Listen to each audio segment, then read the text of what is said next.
Next thing we're going to do is introduce the bounding routine.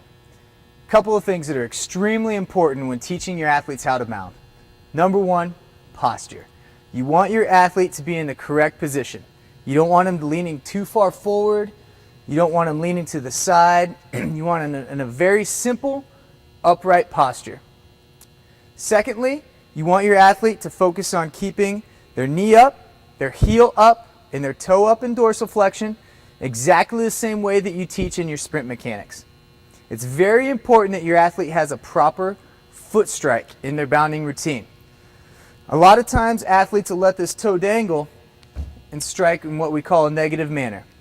What you want your athlete to do is keep their knee up, their heel up, their toe up, and for their foot to strike directly underneath their center of mass, rolling over their heel onto their toe. The next thing that we're going to do is simply teach our athletes how to bound correctly.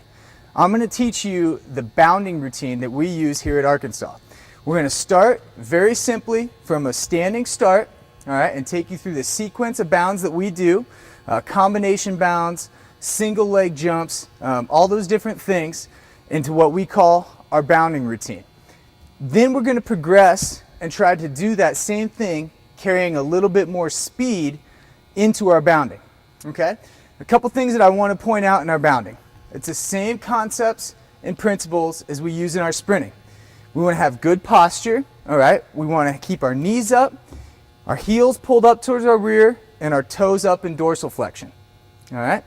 The next thing that we need to focus on, which is a little bit different than sprinting, is our actual foot strike in bounding. Okay?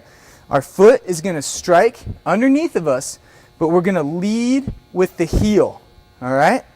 So it's actually going to kind of come down like this, and it all happens very quickly, and our body rolls over our foot correctly.